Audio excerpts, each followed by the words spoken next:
A weir is a fake waterfall, Lautrec found out recently.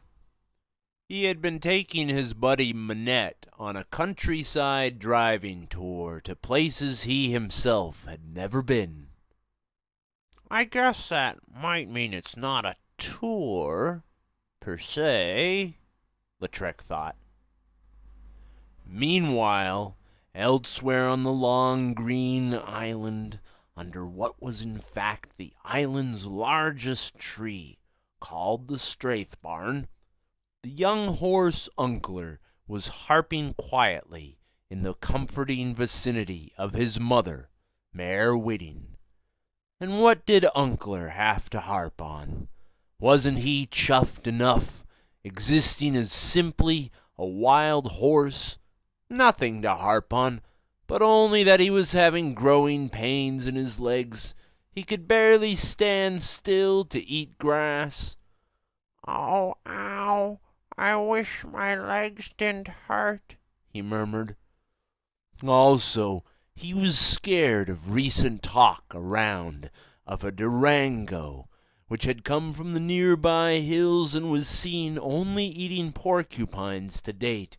But any time any horse had approached the Durango to try and soothe it, the Durango had spat and snarled garbled threats that he'd soon quit eating porcupines and start eating horses.